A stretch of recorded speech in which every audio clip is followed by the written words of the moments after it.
we must really remember that despite sa ilang pinapakita sa ato, we must give them respect sa ila as a tao. So, yeah, so let's proceed. So, restorative justice. Have you guys, have you students have any ideas from the word restorative justice? What can you say? Wala? So, from the word restore. So, restorative justice is an approach to dealing with conflict or wrongdoing that focuses on healing, making things right, and rebuilding relationships rather than simply making the offender, punishing the offender. And for example is, naay kani sala ang kaning pagpangawat. Syempre, dali ka hindi ka na makapasangil taon-taon, no? And as if sa katusang taon na pasangil lang, syempre, daghan man og kani evidence para ka away siya mapriso adto, so mapriso gid siya. But we have the restorative justice.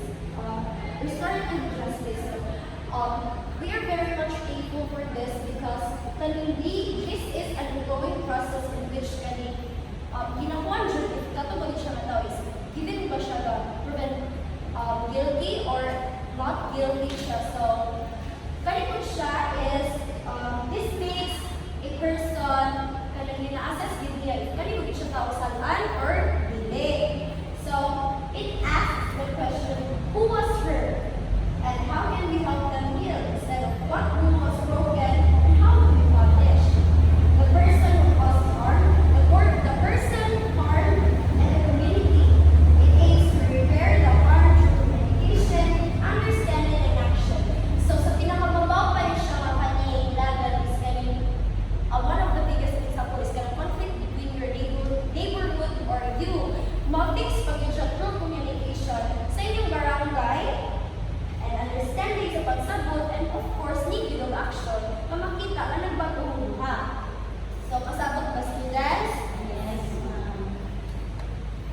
So let's proceed to the SALA framework or SALA framework. So the SALA or SALA method helps us respond to conflict in a peaceful, respectful, and fair way.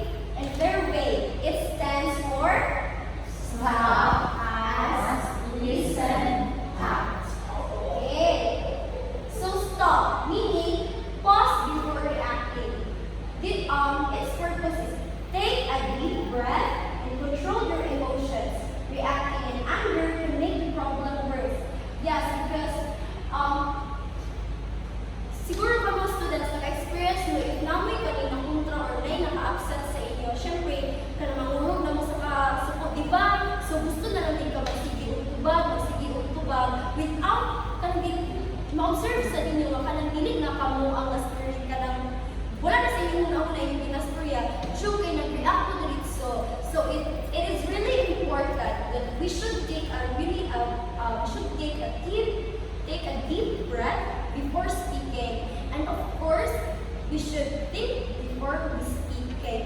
Usahay po masubraan na ta in this ang kaning conflict is about sa inyong duha, hindi mo siyang something personal. So it is really important to take a really deep breath and think good, guys, because it could ruin not just your friendship or your relationship with others, but also your reputation. So yeah. Next one is ask, of course, or try to understand the full story. Purpose, gather the facts by asking questions instead of assuming or accusing. This is really a quad sa mga students or conflict between two parties. Syempre, naging sa to is makapaminaw rin ka sa isa ka side. And you as a walay labit sa tuan, it is important to you to know the whole story or the other side of the story. And usay ra ba kaning apil-apil mo kung sila ang ganimo o lain story nga ginadugangan at dugangan. So it is really important to know the two sides para kuansa. And if wala kay apil is avoid na lang mag-apil-apil, no? So next one is listen.